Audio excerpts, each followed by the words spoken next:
premières réactions sur BFM TV. Il est en direct avec nous, Mickaël Cordo. Vous êtes le président de la Fédération PS de Tours.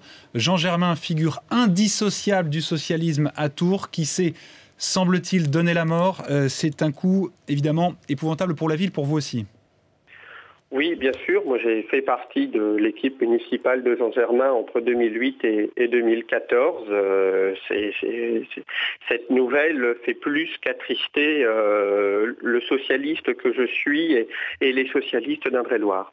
Vous l'aviez vu ces derniers temps, ces derniers jours, vous le sentiez très affecté par cette affaire ?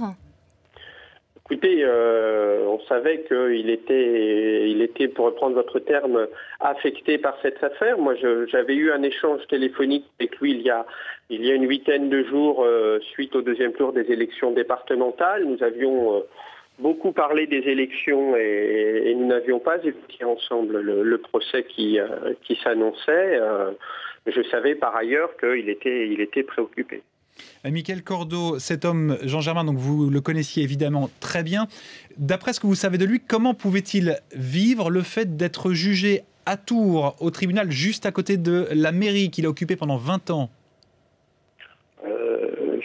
Je connaissais bien Jean Germain, je ne le connaissais pas forcément très bien. Je ne suis pas sûr que beaucoup de Tourangeaux puissent dire qu'ils le connaissaient très bien.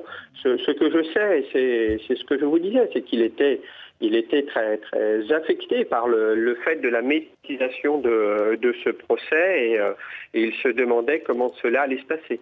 Parce que pour lui, c'était une mise en cause injuste. Il a utilisé le mot déshonneur, qui est très lourd, déshonneur dans sa lettre d'adieu. Oui, parce que je crois, et beaucoup l'ont dit, que l'idée de départ de l'organisation de ces noces romantiques en Touraine était une bonne idée pour la promotion de l'image de notre ville. Et il a l'impression que ça a été retourné contre lui, en fait, mal compris ?